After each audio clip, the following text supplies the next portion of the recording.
All right, now that we've got a better picture of Fisher's main complaint about Williams, which is this sort of that Williams doesn't pay enough attention to the difference between self-exhausting and repeatable pleasures, as well as the way in which repeatable pleasures can give rise to categorical desires.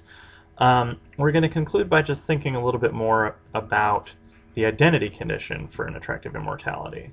One of the things that Williams says to try to sort of restrict possible responses for explaining why immortality is attractive is with that identity condition. It says, look, if our character changes in the future, it's unclear why our present selves would be attracted to the projects of this future self, right? If we're sort of radically different sorts of people in the future, even if we had categorical desires based on having the projects that we do, it's not clear why someone like me, as I am now, would find that attractive. Now, Fisher wants to agree with the identity condition insofar as an immortal existence has to involve you. It's got to be you who goes on living.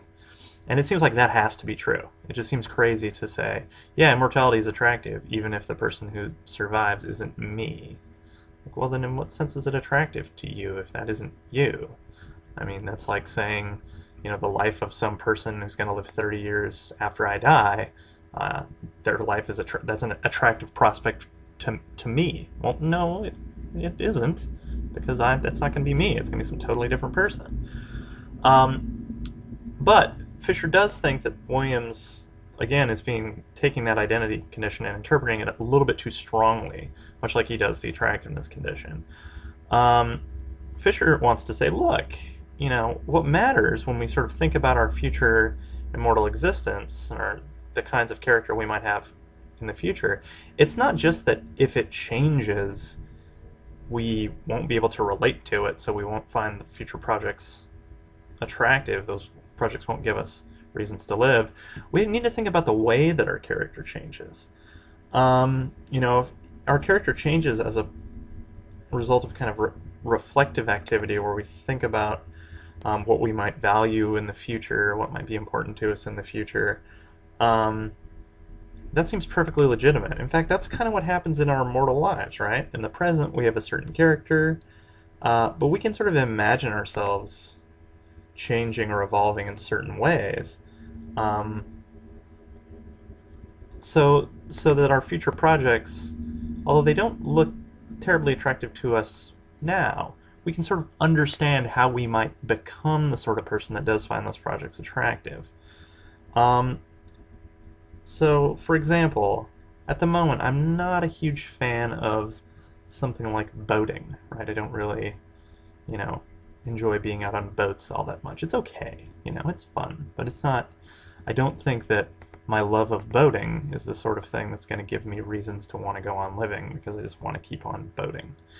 But I can imagine myself sort of evolving and changing in certain ways so that I come to be the sort of person who does enjoy boating, who does develop a deep interest in that activity as a hobby. And so if I look at sort of the prospects of an immortal future, and think about, in the future I might become someone who really enjoys, boating and working on boats and sailing them and that sort of thing.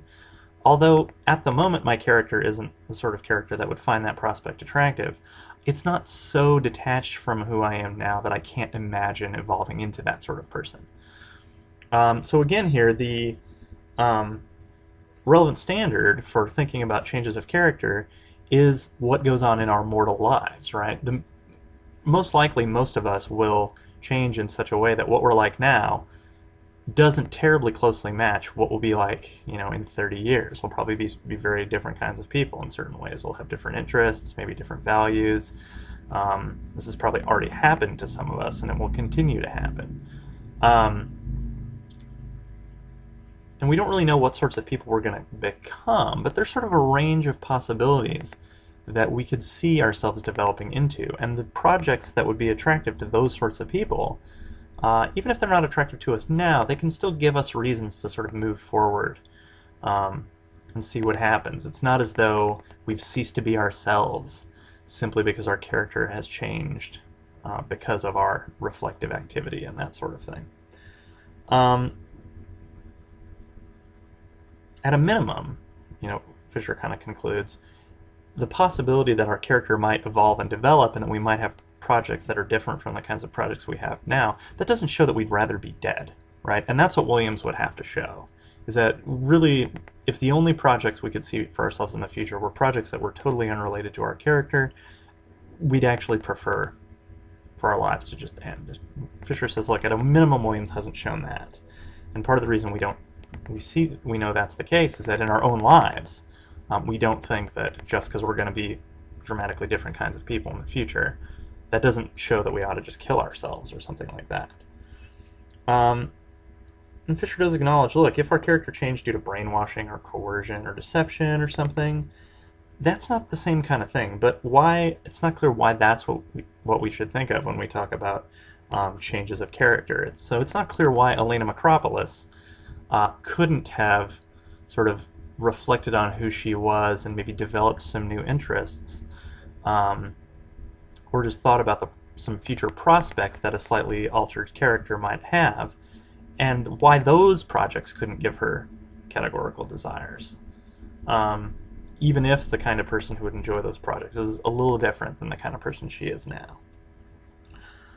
Okay, so that can... Oh, excuse me. So that's sort of the end of the discussion of Fisher that we're going to work through here. Let's just quickly sum up some of the take-home points here. First, Fisher's attempted to show us that immortality, contrary to Williams's view, need not consist of like a single pleasurable activity for it to be attractive. It's not as though we just have to have one thing that sort of propels us forward. In fact, it's going to be a lot of different things and kind of the right mix of different kinds of enjoyments, different kinds of repeatable pleasures. Further, we shouldn't think that immortality has to consist entirely of pleasurable activities in order to be attractive to us. It doesn't, we don't want to, and we shouldn't apply that standard of attractiveness as a kind of infinite extendability, where to say that immortality is attractive is to say that it's sort of continuously enjoyable without end. That's not the right standard for evaluating the attractiveness of immortality. And in general, the standards for immortality should be the same that we apply to the quality of a mortal existence. That should be kind of our starting point. And that's where Fisher thinks Williams makes a number of mistakes. And finally, an immortal life, Fisher thinks, that consists only of self-exhausting pleasures would be boring, right? So if that's what Elena Macropolis' life is, then that life really would be unenjoyable. But there's no reason to think that a life of repeatable pleasures, spaced out in the right way, maybe combined with certain kinds of spiritual and religious experiences for those who value those sorts of things, that could still give rise to positive categorical desires, even in an immortal life. So there's just no reason to think that that kind of immortal existence couldn't give us reasons to live of the sort that Williams has in mind. So what we end up seeing is that Williams is right, that certain kinds of immortality would be unenjoyable, an immortality that consisted only of sort of self-exhausting pleasures, for example. But that's not the only kind of immortal existence we might experience, and so it turns out that immortality isn't sort of essentially unattractive in the way that Williams suggests. It's just contingent. It's a feature of certain kinds of immortal existence that they are not attractive to us. Okay, go ahead and complete the last lecture assignment question. It's about Fisher's criticism of Williams's point about changes of character, and then go ahead and move on to the Module 2 assignment. Again, keep in mind, once you submit the lecture material, you're not going to be able to access it. And once you submit the lecture assignment, you're not going to be able to access the lecture material. So you might want to go take a look at the module assignments before you submit this, and to see if there's anything that you want to review again before you submit the lecture assignment.